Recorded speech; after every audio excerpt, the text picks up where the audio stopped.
How can a powerful king be transformed by an encounter with the divine? This is the intriguing journey of Nebuchadnezzar, the greatest sovereign of Babylon, whose story teaches us about pride, humility, and the pursuit of truth. In majestic Babylon, where towering structures rose towards the sky and the hanging gardens floated in dreams of beauty, a king stood out among all Nebuchadnezzar. He was a man of achievements, responsible for expanding a vast empire. But his true greatness lies not only in his military victories or monumental accomplishments. The life of this king is marked by an unexpected encounter with the sovereignty of God, a moment that would change not only his destiny, but also the course of history. Prepare to explore the life of this intriguing character and discover the profound lessons his journey has to offer. The Babylon of Nebuchadnezzar was a marvel of the ancient world, a center of culture, science, and power. Renowned for its impressive architecture, the city was home to monumental structures that captured the imagination of all who beheld them. The Hanging Gardens, one of the seven wonders, was said to have been built by Nebuchadnezzar for his wife, who longed for the green hills of her homeland. This lush paradise, with its tiered terraces filled with vibrant flora, symbolized the king's desire to blend nature's beauty with human ingenuity. The people of Babylon thrived under Nebuchadnezzar's rule. He was a master builder, transforming the city into a grand capital that showcased his ambitions. The walls of Babylon were renowned for their strength, while the Ishtar Gate, adorned with vibrant blue tiles and images of dragons and bulls, was a testament to the king's devotion to the gods. Yet, beneath this facade of splendor, a complex society existed. The religious beliefs of the Babylonians were deeply intertwined with their politics. The gods were thought to favor the king, legitimizing his rule and military conquests. However, this divine endorsement came with a heavy burden. Nebuchadnezzar had to prove himself worthy. The pressure of maintaining power and the fear of losing it loomed large over his reign. As he navigated the intricate web of politics and faith, the seeds of conflict between human ambition and divine will were being sown, setting the stage for his extraordinary journey. Nebuchadnezzar emerged as a complex character, embodying both the strengths and weaknesses that come with immense power. As a ruler, he was determined and ambitious, fiercely protecting his empire and expanding its borders through military conquests. His campaigns against neighboring kingdoms showcased not only his tactical brilliance, but also his unyielding desire for glory. Yet, amidst his achievements, a deep sense of insecurity lurked beneath the surface. Raised in a royal environment, Nebuchadnezzar was taught the weight of leadership from a young age. He understood that his success was intertwined with the favor of the gods, particularly Marduk, the chief deity of Babylon. This connection gave him a sense of purpose, but it also placed an immense burden on his shoulders. In Jeremiah 27:6, the Lord reveals that he had given all nations into the hand of Nebuchadnezzar, emphasizing his pivotal role in the divine plan. However, this divine endorsement required unwavering loyalty and piety, creating a constant tension within the king. As his power grew, so did his pride. Nebuchadnezzar began to see himself as invincible, a ruler chosen by the gods to bring glory to Babylon. Yet, behind the facade of strength, there were whispers of doubt. His dreams, often filled with foreboding imagery, hinted at a deeper turmoil within him. The pressure to uphold the image of an all-powerful king weighed heavily on his mind. In a world where divine favor was paramount, the struggle for balance between human ambition and spiritual responsibility became increasingly difficult, foreshadowing the trials that lay ahead. As Nebuchadnezzar ruled with unwavering authority, an unsettling series of dreams began to haunt his nights. These visions, rich with symbolic imagery, left him restless and troubled, causing him to wake in a cold sweat. The first dream, vivid and alarming, featured a towering statue made of various materials: gold, silver, bronze, and iron, each representing different kingdoms. Its feet, a mixture of iron and clay, appeared fragile and unstable. The king, feeling a weight of significance in this dream, sensed that it foretold events of great importance. Desperate for understanding, Nebuchadnezzar summoned the wise men of his court, magicians, enchanters, and astrologers, tasking them with interpreting his dream. Yet, despite their collective knowledge, they could not grasp its meaning. The king's frustration mounted as he demanded answers. In his wrath, he threatened to execute those who failed to provide clarity, a testament to his growing anxiety. His fear of losing control over his empire clouded his judgment, leading him to seek answers in all the wrong places. Amidst the chaos, Daniel, a young Hebrew captive known for his wisdom and divine insight, was brought before the king. With calm determination, he sought God's guidance to unravel the mystery behind the king's dreams. Through prayer and supplication, Daniel received the revelation he needed, providing him with the interpretation that would change everything. When Daniel stood before Nebuchadnezzar, he spoke with a clarity that pierced through the fog of uncertainty. He explained that the statue represented a sequence of kingdoms, culminating in a divine kingdom that would ultimately crush all others. The dream served as both a warning and an assurance, revealing the transient nature of human power. While Nebuchadnezzar felt invincible, the divine message reminded him that even the greatest empires would eventually fall. This pivotal moment sparked a deep inner conflict within the king.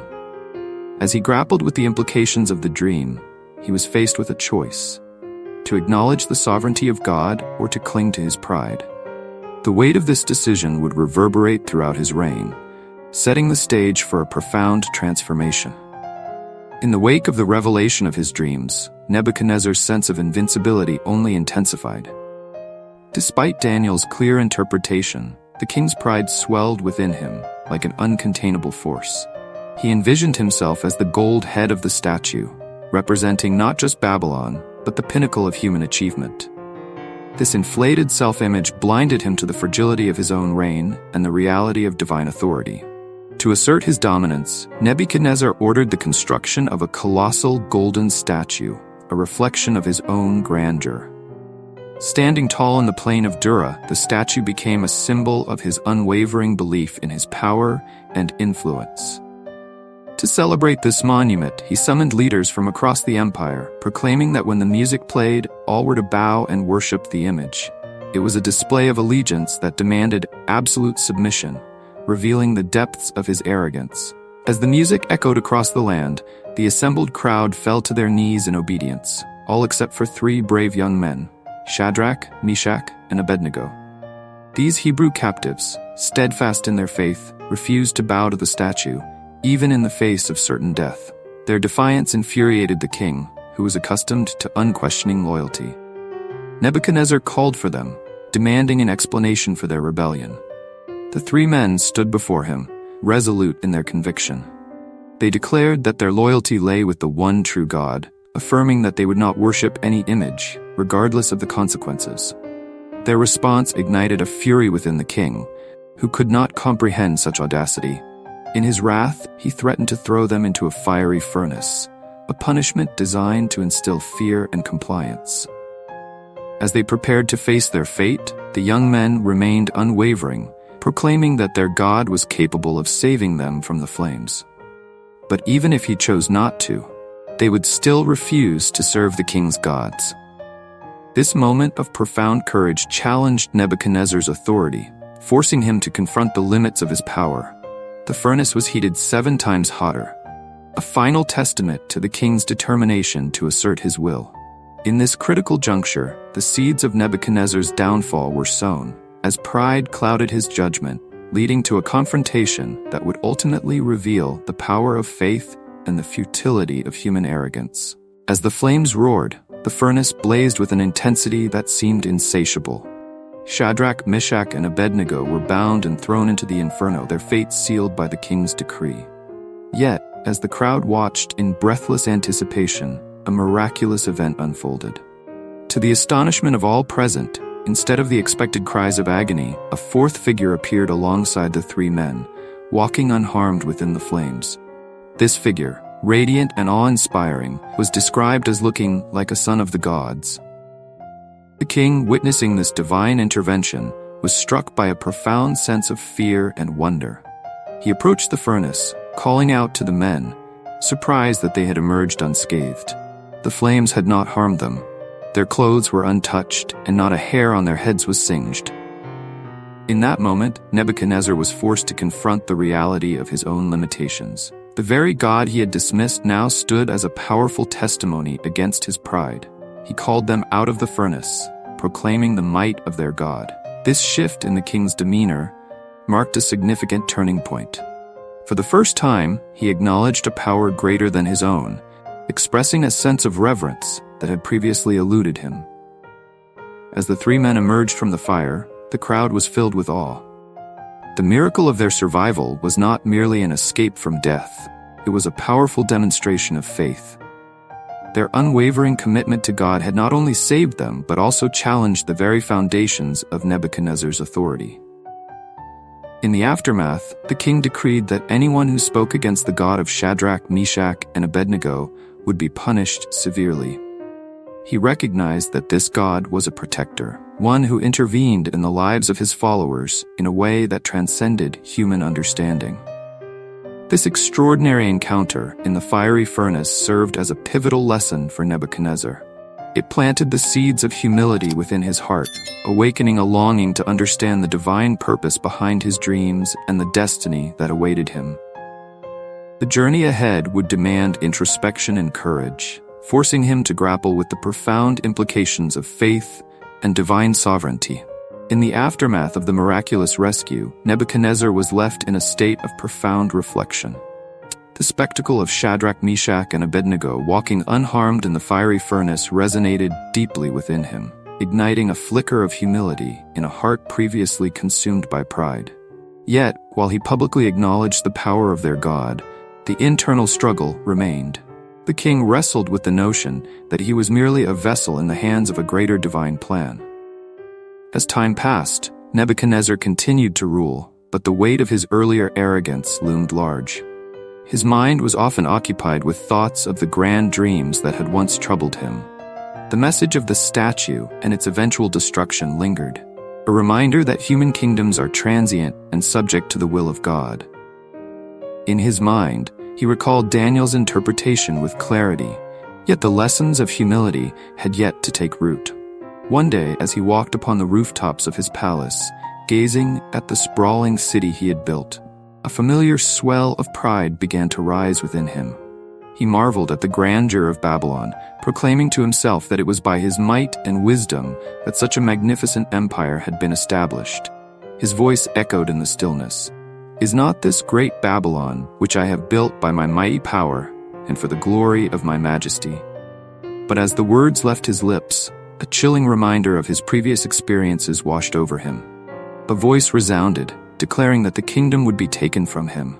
This proclamation served as a divine warning, a call for Nebuchadnezzar to recognize the truth he had so often overlooked, that his power was fleeting and dependent upon God's will. In a moment of clarity, the king realized that his pride could lead to his downfall. The internal conflict between his sense of superiority and the emerging humility reached a breaking point. As he wrestled with these thoughts, he could no longer ignore the lessons taught by the faithful Hebrew men. The path to true leadership was paved with humility and acknowledgement of divine authority. With this newfound understanding, Nebuchadnezzar sought to change his ways, but the journey toward genuine humility was fraught with challenges. The true test of his character loomed on the horizon, as the struggle between pride and humility unfolded in a profound way. Despite his intentions, Nebuchadnezzar found it difficult to relinquish the grip of pride that had shaped his reign. Though he had witnessed the miraculous power of God, the lingering influence of his former self cast a long shadow over his heart. Days turned into weeks, and the inner turmoil continued to brew, culminating in a fateful moment when the king's arrogance would lead him down a treacherous path. One evening, while he was dining with his nobles, Nebuchadnezzar's spirit was lifted by the praise of his courtiers. They celebrated his victories and extolled his wisdom, fueling the very pride he sought to overcome. Amidst the revelry, the king could not resist the temptation to bask in their adulation. It was in this atmosphere of flattery that he made a grave mistake, attributing his accomplishments solely to his own strength and intellect. As he reveled in his self-importance, a voice echoed through the hall, reminding him of the prophecy Daniel had delivered. The message from God, warning of the consequences of pride, now seemed to hang in the air like a storm cloud. In that instant, Nebuchadnezzar's arrogance reached its peak. He rose from the table, declaring to all present that his greatness was unmatched, proclaiming, "I have built this empire with my own hands." Suddenly, the atmosphere shifted dramatically. A sense of foreboding enveloped the banquet hall as the king's words provoked the wrath of God. As if responding to his challenge, a voice rang out from heaven, declaring that the king's rule would be taken from him. In that moment, Nebuchadnezzar was struck with a sudden madness, a divine judgment that shattered his prideful facade. He was driven from the palace, forced to live among the wild beasts, and his reason was taken from him. This devastating fall from grace marked the beginning of a period of isolation and suffering. Nebuchadnezzar wandered the wilderness, stripped of his royal garments and dignity, embodying the very lesson he had resisted for so long. As he roamed among the animals, he faced the consequences of his choices, losing the power and glory he had once taken for granted. It was a profound humiliation, but also the beginning of a transformative journey toward genuine humility. In his solitude, as the wildness of nature enveloped him, Nebuchadnezzar began to reflect deeply on his actions. The path he had taken led him far from the kingdom of God, but even in this darkness, a flicker of hope remained. The potential for redemption was within reach, waiting to unfold as he confronted the depths of his pride. In the wilderness, surrounded by the wild and untamed, Nebuchadnezzar's mind drifted in and out of clarity. Days turned into months, and in this desolate state, he confronted the very essence of his identity. Stripped of his title and power, the king faced an unfiltered reality, a life devoid of the grandeur he had once taken pride in. The animals became his companions, their simple existence starkly contrasting the opulence he had known. Amidst this solitude, moments of lucidity began to pierce through the fog of madness. Nebuchadnezzar reflected on the dreams that had haunted him, particularly the vision of the statue and its divine message. The once distant concepts of humility and sovereignty took on new meaning as he grappled with the consequences of his choices. It became evident that he had ignored the warnings, blinded by his own hubris. As the seasons changed, a transformation began within him. He recalled the unwavering faith of Shadrach, Meshach, and Abednego, who had defied him with courage. Their commitment to God in the face of certain death was a poignant reminder of what true strength looked like.